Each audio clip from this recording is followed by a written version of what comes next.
The story of the prophet Elijah, the man who was taken to heaven by a chariot of fire.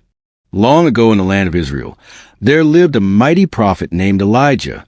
He was a man who feared God and spoke his words boldly to kings and people. When Israel turned away from God to worship idols, Elijah stood alone to remind them that there was only one true God. He warned King Ahab and Queen Jezebel that their sins had brought great trouble upon the nation. Because of Elijah's prayer, there was no rain for 3 years, and the land became dry and barren. Even in the famine, God cared for Elijah. He sent ravens to bring him food by the brook Chariot. When the brook dried up, God led him to a widow in Zarephath, and her little jar of flour and oil never ran out. Elijah's faith showed that God always provides for those who trust him.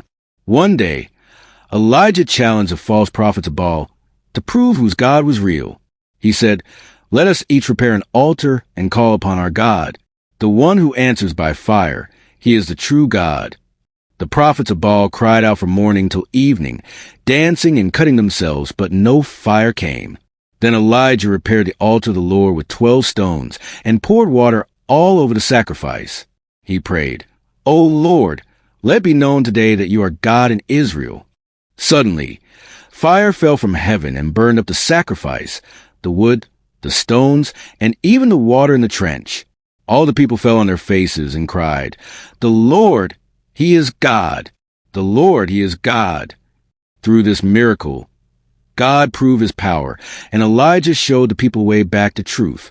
After the great victory on Mount Carmel, Queen Jezebel was furious and sought to kill Elijah.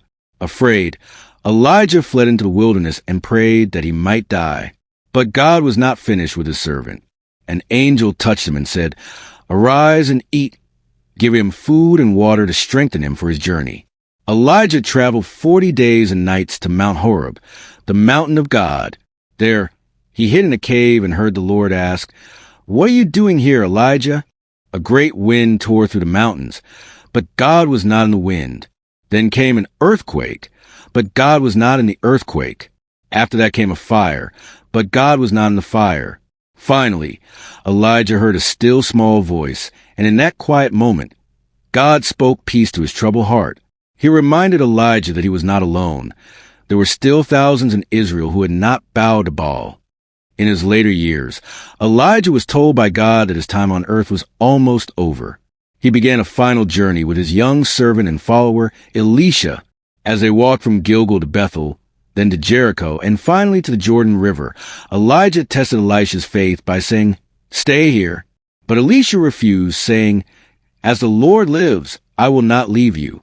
At the Jordan River, Elijah struck the water with his cloak, and the river parted so they could walk across on dry ground.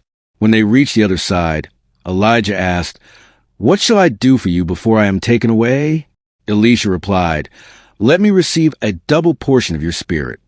Elijah said, "You have asked a hard thing, but if you see me when I am taken from you, it shall be so." As they continued walking and talking, suddenly a chariot of fire with horses of fire appeared and separated them. In a whirlwind of glory, Elijah was taken up to heaven before Elisha's eyes. Elisha cried out, my father, the chariot of Israel and its horsemen." He watched until Elijah disappeared into the sky. Then Elisha picked up Elijah's cloak that had fallen to the ground. When he struck the Jordan River with it, the waters parted again, showing that God's power now rested on him. Elijah was gone, but his spirit lived on in the work of Elisha and in the hearts of all who believed in the living God. The story of Elijah reminds us that those who walk closely with God will see His power and glory. Elijah lived a life of faith, obedience, and courage, and he never tasted death. He was taken to heaven in God's chariot of fire. Through his story, we learn that no matter how dark the times are, God always preserves His faithful servants.